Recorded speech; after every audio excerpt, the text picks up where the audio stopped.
tumigil. Huhukayin ko yung tatay ninyo.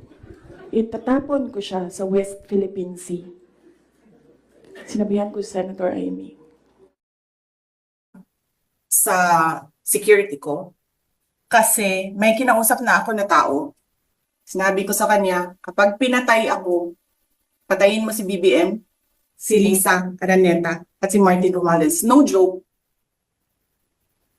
No joke. Nagbilin na ako, ma'am.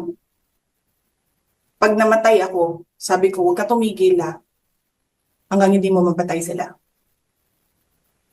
And then he said yes. Number one in the articles of impeachment was your assassination threat to the president. Do you regret making that statement last night? I did not make an assassination threat to the president.